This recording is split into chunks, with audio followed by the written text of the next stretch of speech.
História do sábado, capítulo 1. A criação. O tempo, em contraste com a eternidade, pode ser definido como aquela parte da duração mensurada pela Bíblia. Desde a primeira data do livro de Gênesis até a ressurreição dos ímpios no fim do milênio, há um período de cerca de 7.000 anos. Antes do início dessa grande semana do tempo, a duração sem princípio preenche o passado. E após o fim desse período, a duração infinita se abrirá perante o povo de Deus. Eternidade é a palavra que abrange a duração sem início e sem fim. E o ser cuja existência abrange a eternidade é o único que tem imortalidade, o Rei eterno, imortal, invisível, o único Deus sábio. Quando pareceu bem a esse ser infinito assim fazê-lo, ele trouxe nossa terra à existência. Do nada, Deus criou todas as coisas, de maneira que o visível veio a existir das coisas que não aparecem. O ato da criação é o evento que marca o início da primeira semana do tempo.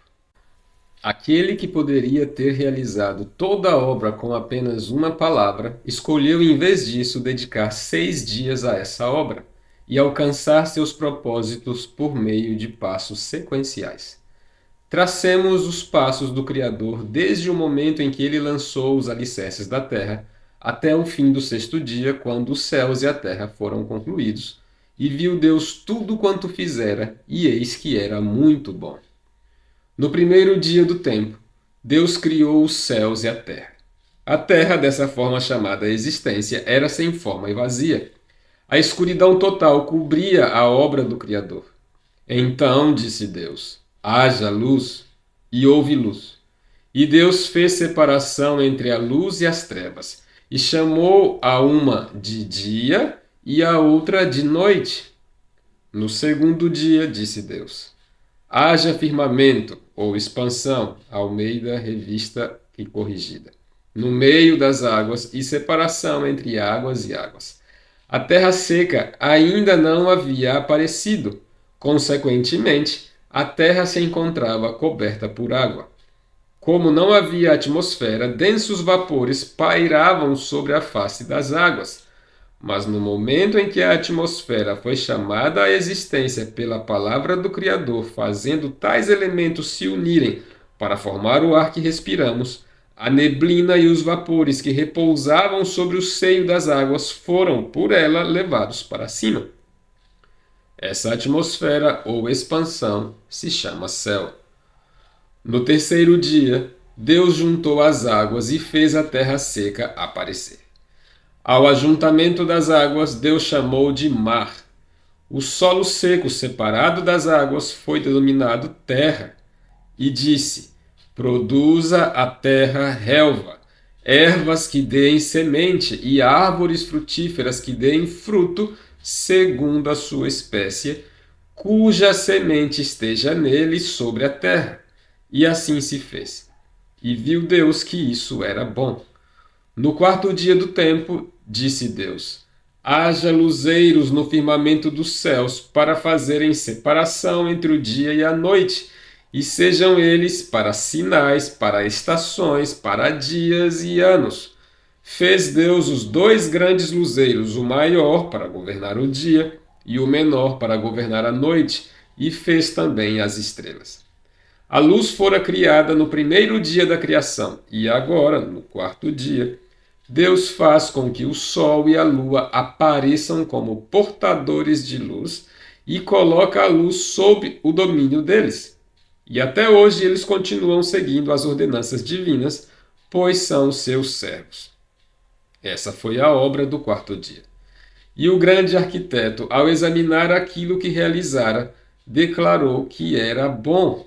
No quinto dia, criou, pois, Deus os grandes animais marinhos e todos os seres viventes que rastejam, os quais povoam as águas segundo as suas espécies, e todas as aves segundo as suas espécies. E viu Deus que isso era bom.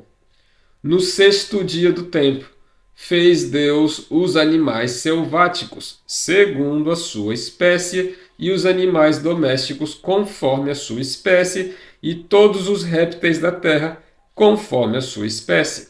E viu Deus que isso era bom. Desse modo, a terra, depois de estar preparada para seu propósito, foi preenchida com todas as ordens de seres vivos, ao passo que o ar e a água já estavam cheios de animais. A fim de completar essa nobre obra da criação, Deus providenciou a seguir um governante, o seu representante, e colocou tudo em submissão a ele. Também disse Deus: façamos o homem à nossa imagem, conforme a nossa semelhança. Tenha ele domínio sobre os peixes do mar, sobre as aves dos céus, sobre os animais domésticos, sobre toda a terra e sobre todos os répteis que rastejam pela terra.